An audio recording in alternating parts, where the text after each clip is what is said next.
এখনও আমি অত্যন্ত দায়িত্ব নিয়ে বলছি, তৎকালীন সরকারের পক্ষ থেকে কোনো একজন মানুষ এই বিষয় নিয়ে আমাদের সাথে একটা শব্দ উচ্চারণ করে। মার্কিন বাণিজ্য চুক্তি নিয়ে জামাত আমির মিথ্যাচার করেছেন।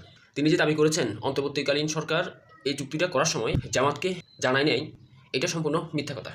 চলুন প্রমাণ করে দিই। বিএনপি এবং জামাত ইসলাম এবং বিরোধী দলেও যারা আছেন তাদের সাথে কিন্তু অন্তর্বর্তী সরকার এটা আলোচনা করেছে। গত 12 মে অন্তর্বর্তীকালীন সরকারের উপদেষ্টা ফরিদা আক্তার এক সংবাদ সম্মেলনে তিনি স্পষ্ট করে বলেছেন বিএনপি এবং জামাত জানেন এবং অন্তর্বর্তীকালীন সরকার এই দুইটা দলের অনুমতি নিয়েই এই চুক্তিটা করেছেন। এখন প্রশ্ন করতে পারেন ওনার কথা আমরা কেন বিশ্বাস করব? বিশ্বাস করব এই কারণে, মার্কিন যে বাণিজ্য চুক্তি হয়েছে সেটা ওনার দায়িত্বপ্রাপ্ত মন্ত্রণালয়ের সঙ্গেও হয়েছে। তাছাড়া আমরা এর আগে পররাষ্ট্রমন্ত্রীর বক্তব্য শুনেছি, তিনি গণমাধ্যমকে স্পষ্ট করে বলেছেন তাদের অনুমতি নিয়ে এই চুক্তিটা বাস্তবায়ন করা হয়েছিল।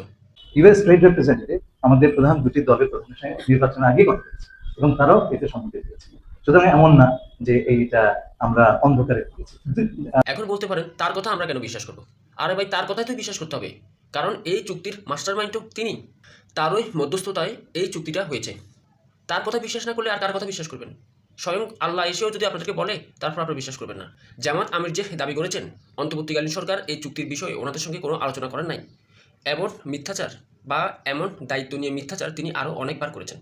গত কিছুদিন আগে সংসদে দাঁড়িয়ে তিনি বলেছেন তিনি নিজে সশরীরে 1200 শহীদের বাড়িতে উপস্থিত হয়েছিলেন, তাও কত দিনে? 549 দিনে। যদিও আমরা দেখেছি তৎকালীন সরকার অনেক যাচাই বাছাই করার পর 836 জনের নামের তালিকা করেছেন। যদি ওনাদের কাছে 1200 জনের তালিকা থাকতো তাহলে সরকারকে জমা দেন নাই কেন? আবার তিনি দাবি করেছিলেন ওনাদের ওয়েবসাইটে 1200 জনের বিস্তারিত তালিকা রয়েছে। আমি ওনাদের ওয়েবসাইট ভিজিট করে দেখলাম সেখানে 827 জনের নাম আছে।